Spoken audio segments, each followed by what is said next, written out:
sekalian, pada saat pagi hari ini ibarat perayaan Paskah, kita mendengar khotbah menyambut Dia yang menang dan bangkit. Haleluya. Dia sudah menang, dia sudah bangkit. Dan kalau dia menang, bukan dia menang sendiri, tetapi dia menang mengajak kita menjadi pemenang. Amin. Kalaupun dia bangkit, dia juga mau menghendaki kita semua bangkit juga. Tidak di dalam keterpurukan. Buka Matius 28 ayat 1 sampai 10. Buka Alkitabnya, karena saya tidak jamin ini amat senantiasa. Buka Alkitabnya, Matius pasal 28 ayat 1 sampai 10. Saya akan bacakan bagi Bapak Ibu sekalian.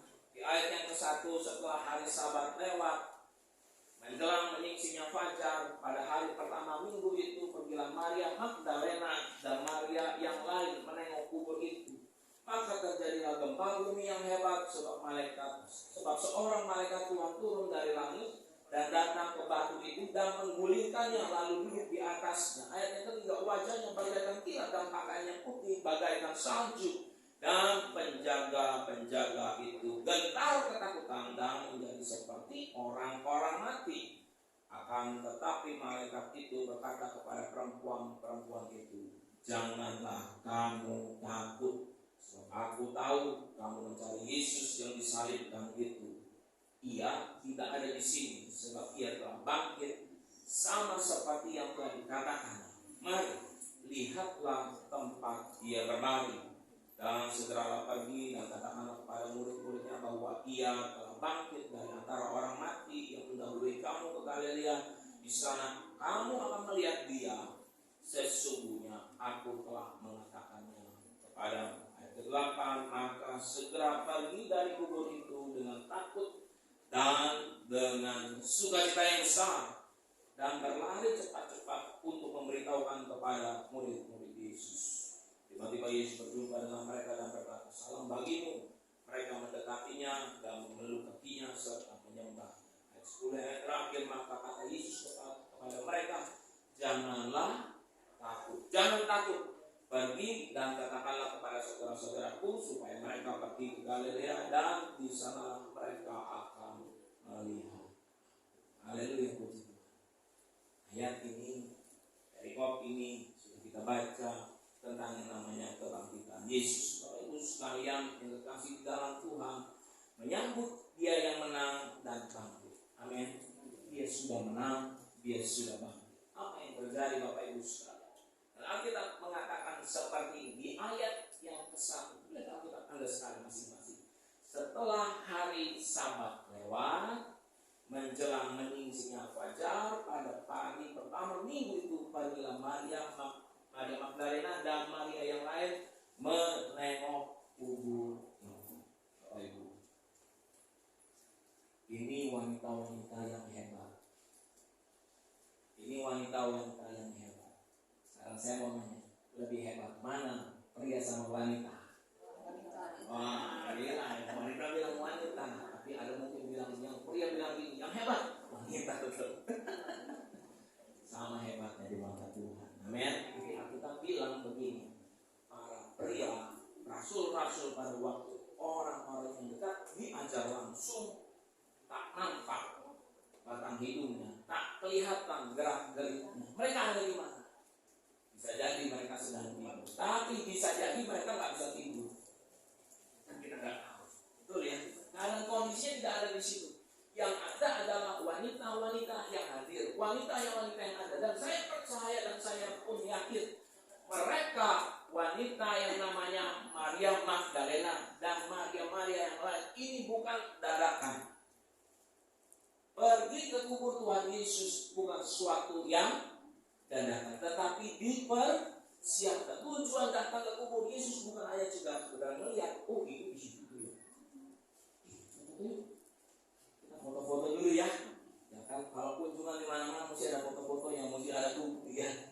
Kita foto-foto enggak. Tapi mereka mempersiapkan. Apa yang dipersiapkan sudah pasti. Itu adalah seperti adatnya orang meninggal pada waktu itu. Menyaki, memberi pewangian. Apa yang terjadi? Mereka sedang mempersiapkan, sudah mempersiapkan. Bapak Ibu sekalian yang terkasih di dalam Tuhan, menyambut Dia yang sudah bangkit. Dan firman Tuhan bilang, pagi-pagi menjelang menyingsinya fajar pada hari pertama minggu itu, benar-benar pagi. Jadi matahari dibalap dulu sama mereka. Sebelum fajar menyingsing, mereka sudah berjalan dan mereka sudah ada di sana.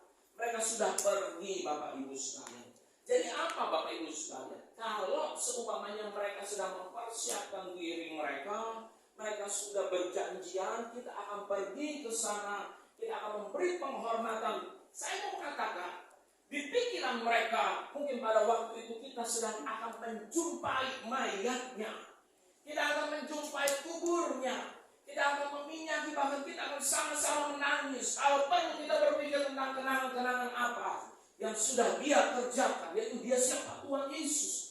Yang mungkin mujizat-mujizatnya dia kerjakan. Ya kita nangis sama-sama. Itu mungkin yang terpikir oleh Maria dan wanita-wanita lainnya. Kita hormat sama dia, kita respect. Karena dia orang baik. Karena dia ubah hidup kita. Tetapi sesungguhnya mereka datang ke tempat situ, mereka tidak pernah tahu bahwa sesungguhnya Allah sudah dibangkitkan. Tuhan Yesus sudah dibangkitkan. Bermulia Tuhan. Yang dia datang adalah untuk menjumpai mayatnya. Yang dia datang hanya menjumpai kuburnya. Tetapi Tuhan ngerti tentang niat. Walaupun di pikiran mereka hanya ingin datang menjumpai kubur, menjumpai mayat, menjumpai jenazah yang dikasih sudah tinggal di situ, tertidur, mati di situ, tertidur, mati di situ. Tetapi niat orang-orang ini adalah niatnya hebat, niatnya tulus. Sama-sama baca, niat yang tulus. Ya, niat yang tulus. Ketika saat mereka masih bersama-sama dengan Tuhan Yesus, walaupun hari ini berasa kehilangan, sangat amat kehilangan, tetapi ada niat yang tulus. Berangkat saja ada niatnya, Bapak Ibu sekalian. Pergi aja sudah ada niatnya. Jadi gak asal-asal. Ibu-ibu di tempat itu yang pada waktu itu wanita-wanita itu yang pergi pasti sudah mempersiapkan. Saya nggak tahu apa mereka bisa tidur dengan terus, apa mereka bisa tidur dengan nyenyak, apa mereka tidur bersama-sama dan memutuskan untuk besok pagi hari Sabat yang pertama setelah hari Sabat itu kita sama-sama mau menjenguk kubur Yesus. Ya, itulah ini. Hari ini pun Tuhan juga tahu niatnya kita. Amin. Dalam niat kita harus serahkan ke dalam tangan Tuhan. Buka kitab kita 1 Tawarikh pasal 28 ayat 9. 1 Tawarikh pasal 28 ayat 9. Kamu sudah ada baca sama-sama dengan suara yang keras. 1, 2, 3. Dan engkau, anakku Salomo, kenalah Allahnya ayahmu dan beribadahlah kepadanya dengan tulus ikhlas dan dengan rela hati. Sebab Tuhan menyelidiki segala hati dan mengerti segala niat dan cita-cita. Jika engkau mencari Dia, maka Ia berkenan ditemui olehmu. Tetapi jika engkau meninggalkan Dia, maka Ia akan membuang engkau untuk selamanya. Ini pesan yang disampaikan dan Salomo mendengarkannya. Apa itu niat? Bapak Ibu sekalian, kita melihat ada perkataan Tuhan menyelidiki segala hati dan mengerti segala niat dan cita-cita. Daud punya niat. Daud punya niat untuk apa? Membangun rumah Tuhan. Dia sudah ajuin proposalnya. Tuhan, aku rindu. Bahkan dia tulis lebih baik 1 hari di penangkaran daripada 1000 hari. Dia sudah ajukan, Tuhan, ini proposalnya.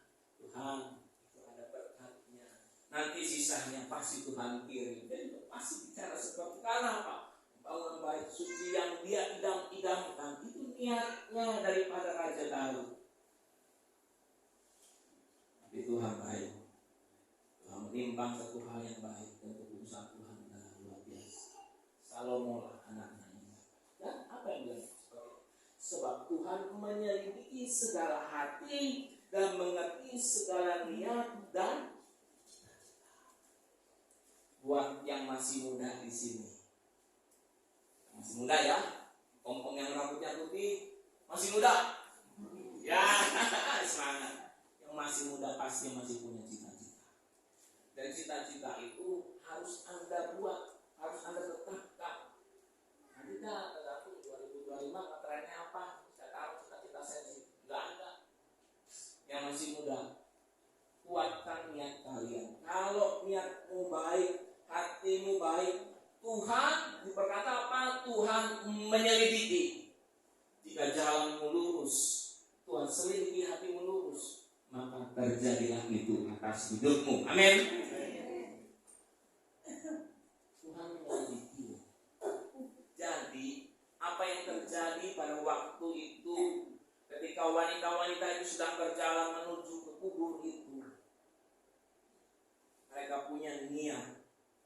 Dan Alkitab mengatakan mereka mau mencari Tuhan. Sebab hari Sabat lewat, setelah hari Sabat lewat menjelang menyingsingnya fajar pada hari pertama minggu, pergilah Maria Magdalena dan Maria yang lainnya menengok kubur. Itu adalah niat yang terbesar. Itu adalah niat yang luar biasa. Itu adalah niat yang dihargai Tuhan untuk apa? Menyambut Dia yang menang dan Dia yang bangkit. Untuk menyambut Tuhan Yesus yang menang dan yang bangkit. Pertama harus ada niat. Hari ini niat kita pun harus sungguh-sungguh. Ketika kita datang ke tempat ini beribadah, ketika kita mau membaca Alkitab kita, ketika kita ingin memuji Tuhan, mari perhatikan ke depan. Harus ada niat yang baik di dalam hidup kita. Karena Tuhan kita sedang menyelidiki. Artinya apa? Tuhan benar-benar fokus, Tuhan benar-benar sedang memperhatikan kita. Yang pertama adalah niat itu, Bapak Ibu sekalian. Niat yang tulus. Apa yang terjadi lagi? Matius pasal 6 ya, tentang yang namanya niat sama cita-cita ini mungkin kita bilang gini, itu nanti terjadi di masa depan Tuhan. Itu nanti akan terjadi, tetapi masih bisa ada yang ini dan itu. Matius pasal 6 ayat 31 dan 32. Katakanlah nanti ayat 33-nya. Kita baca 31 32. Sebab itu baca sama-sama, janganlah kamu khawatir dan berkata, apakah yang akan kami makan? Apakah yang akan kami minum? Apakah yang akan kami pakai? Semuanya itu dicari bangsa-bangsa yang tidak mengenal Allah. Sama-sama baca. Akan tetapi Bapa yang di surga tahu bahwa kamu memerlukan semuanya itu. Kemuliaan Tuhan, amin. Jadi niatmu, cita-citamu, apa yang ada di dalam hatimu, Tuhan tahu. Dan Tuhan mengerti. Dan Tuhan bilang, jangan khawatir. Jangan khawatir. Tuhan pasti topang hidup kita. Kalau niat kita baik di hadapan Tuhan, jangan khawatir. Bilang sama sebelah kanannya, jangan khawatir. Bilang sama diri sendiri. Ini yang bikin sering kali kita khawatir diri kita loh. Kalau kita ngomong sama kiri kanan, iya ya. Diriku yang khawatir sebenarnya Tuhan. Aku tidak boleh khawatir. Karena Tuhan yang pelihara hidupmu. Karena Tuhan yang berjanji Dia tidak akan pernah meninggalkan engkau. Mazmur pasal 55 ayat 22. Baca sama-sama Mazmur 55 ayat 22. Serahkanlah khawatirmu apa? Kepada Tuhan, maka Dia akan memelihara engkau. Tidak akan selama-lamanya, tidak untuk selama-lamanya dibiarkannya orang benar itu goyah. Bapak Ibu sekalian, saya mau sampaikan. Wanita-wanita yang hadir pada waktu itu, mencari pada waktu itu, saya mau bilang ini dia ketakutan, sangat ketakutan. Karena apa? Yang pertama dia bakal melawan yang namanya pemerintahan yang sah. Karena Pak Yesus dianggap sebagai orang yang bikin onar, orang yang difokuskan supaya apa? Ini benar-benar penjahat, dibilang seperti itu. Sampai pengadilan Roma itu memutuskan sesuatu hal ini benar-benar jahat. Dijaga, disegel kuburnya. Dia datang, dia mau masuk, dia bakal berperkara. Ada ketakutan di dalam hati wanita-wanita itu. Oleh sebab itu Alkitab bilang apa? Ada perkataan jangan takut, dan jangan takut. Wanita itu yang mereka takut memang benar. Karena apa? Orang-orang yang berbadan tegap itu pun ketika malaikat Tuhan turun dan menggulingkan batu itu terjadi gempa bumi. Alkitab bilang apa? Mereka pikir seperti orang mati. Ibu-ibu ini bisa bayangin enggak? Pasti juga bergetar, pasti juga takut. Walaupun mereka pengikut Yesus, mereka kena gempa. Mereka takut, pasti takut. Tetapi malaikat itu berkata jangan takut. Artinya apa? Mereka benar-benar takut. Dan Tuhan Yesus sendiri bilang apa? Jangan takut sekali lagi. Memang benar faktanya mereka takut. Akan yang namanya masa depan, akan yang namanya apa segala sesuatu. Tapi Tuhan bilang jangan kamu takut, jangan kamu khawatir. Karena Tuhan tahu niat kita. Hari ini arahkan hati kita untuk punya niat baik di hadapan Tuhan. Supaya niat kita tulus di hadapan. Menyambut Tuhan yang bangkit, Dia yang bangkit dan Dia yang menang. Niat yang tulus. Haleluya. Yang kedua apa? Yang kedua itu selain niat harus punya, sama-sama katakan kerinduan.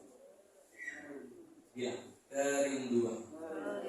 Amin. Harus punya kerinduan. Di ayat yang kelima, firman Tuhan berkata seperti ini, janganlah kamu takut, sebab aku tahu, aku ini adalah malaikatnya Tuhan. Sebab aku tahu kamu mencari Yesus yang disalibkan itu. Ini kerinduan hati para wanita itu. Datang ke situ, datang ke kubur itu yang memang untuk mencari Tuhan. Niatnya sudah ada, tetapi mereka juga membawa kerinduan. Supaya apa? Kerinduan ini dia ingin mengekspresikan, dia ingin memberi penghormatan. Firman Tuhan bilang sebab aku tahu bahwa kamu mencari Yesus yang disalibkan itu. Di mana para pria yang menjadi murid-murid Tuhan? Apakah mereka kehilangan namanya kerinduan itu? Ya, karena ketakutan orang bisa hilang kerinduan. Karena kebencian orang bisa hilang kerinduan.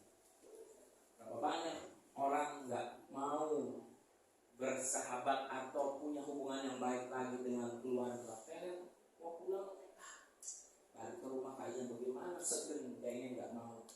Karena sudah kehilangan kerinduan, sudah kehilangan kasih itu. Mungkin ada ketakutan. Hari ini saya juga ingin menyampaikan, ayo supaya kita senantiasa rindu di hadapan Tuhan. Amin. Pertanyaannya, seberapa kuat Anda memiliki kerinduan? Halo, seberapa kuat Anda memiliki kerinduan? Kerinduan kepada Tuhan untuk mencari wajahnya, untuk mencari hadiratnya. Seringkali saya tidak sadar juga berdoa seperti ini, datang dengan kerinduan dan pulang dengan kebanggaan. Kita harus rindu untuk selalu senantiasa mengasihi Tuhan, datang pada Tuhan dengan kerinduan. Murid-murid yang lain tidak memiliki kerinduan karena mereka takut. Murid-murid yang lain mereka mungkin tidak memiliki keberanian untuk melangkah. Seolah-olah kepingin kumpul dulu baru kuat tenaganya. Tapi wanita-wanita ini lebih hebat. Mereka memiliki kerinduan. Hari ini pun kita mesti memiliki kerinduan yang sama untuk mencari Tuhan. Mazmur pasal 63 ayat yang kedua. Firman Tuhan bilang seperti ini, ya Allahku. Mazmur Daud ketika ia ada di padang gurun Yehuda.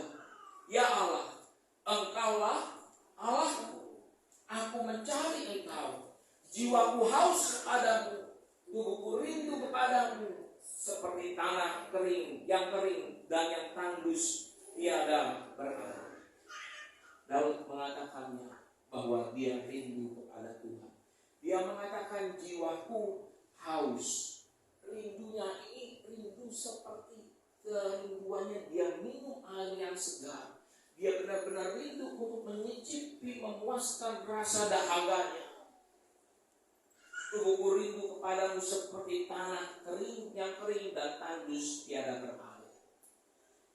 Mungkin kalau Bapak Ibu pernah melihat ada tanah yang kering, tanah yang tandus, begitu diguyur sama air, sehari, 2 kali, besok Ibu siram lagi, entah bagaimana tanah itu bisa muncul benih-benih warna hijau, rumput-rumput liar yang padahal mungkin sebelumnya tidak terlihat. Itu terjadi ketika kita melihat ada tanah-tanah yang kering mulai dibasahi, itu mulai bertumbuh. Di tempat saya itu jalanan di luarnya masih pakai konblok, batu-batu yang disusun gitu. Di tengahnya itu ada celah, setiap itu ada celah,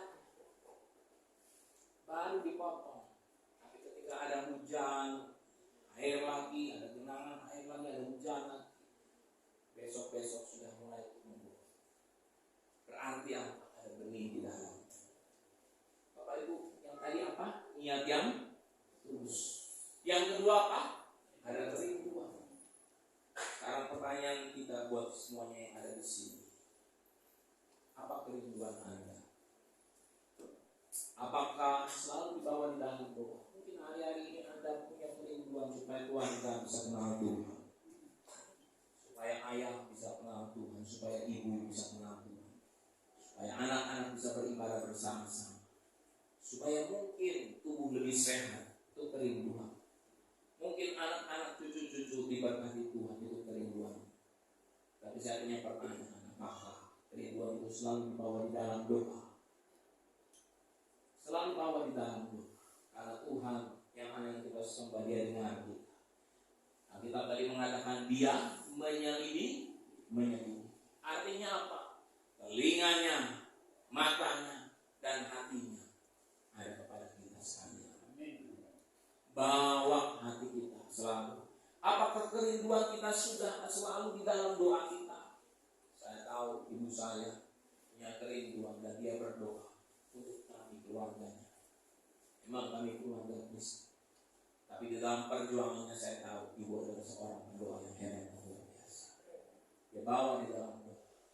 Dan hari-hari ini pun Anda dan Anda adalah sama. Anda adalah pendoa-pendoa yang hebat. Sehingga bawa di hadapan Tuhan. Tuhan, aku bawa. Ini doaku, ini kerinduanku. Jika ada di antara kita satu keluarga, ada ayah, ada ibu, ada anak-anak, ada ayah, ibu, dan anak-anak yang lainnya, bawa di tangan doa. Saya juga sering berkata, istri saya bilang sama anak saya, nah, selalu berdoa. Ingat, dulu kamu pernah berdoa, dikabulin sama Tuhan. Hari ini pun Tuhan yang tetap bersama. Tetapi doanya kita jangan menolak. Minta dan berdoa. Amin. Bapak Ibu sekalian. Yang pertama tadi apa? Niat yang tulus. Yang kedua apa? Kerinduan. Dan yang ketiga yang terakhir adalah tunduk pada perintah. Ternyata menyambut Dia yang bangkit dan Dia yang menang adalah tunduk pada perintah. Di ayat yang ke-7, 8 firman Tuhan berkata seperti ini.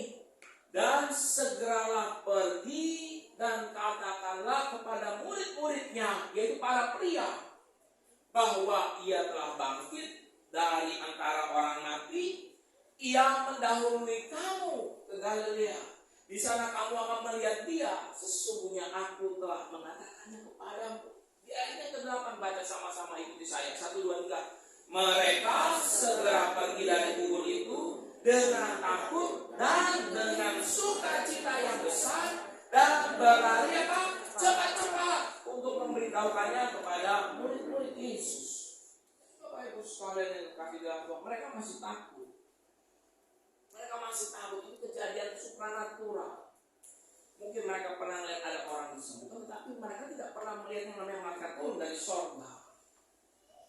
Ini kejadian benar-benar, bukan cuma aku doang loh, kamu juga lihat kan, iya semuanya melihat. Bahkan para prajurit itu udah, mereka seperti orang mati. Dan Alkitab bilang seperti ini, malaikat itu yang memberi perintah. Tetapi saya mau mengatakan bahwa perintah yang disuruhkan sama malaikat ini supaya kamu pergi dari kubur ini. Beritakan kepada murid-murid yang lain. Bukan karena kehendaknya malaikat, bukan karena maunya malaikat. Ini perintah bukan dari otaknya malaikat. Tetapi perintah ini, tetapi apa yang diajukan ini sesungguhnya perintah ini adalah perintah daripada Tuhan. Supaya apa? Pergi kamu, beritakan sama saudara-saudaraku. Buktinya mana? Tunduk dulu sama perintah. Walaupun seolah-olah bukan Tuhan yang suruh, tetapi malaikat yang suruh.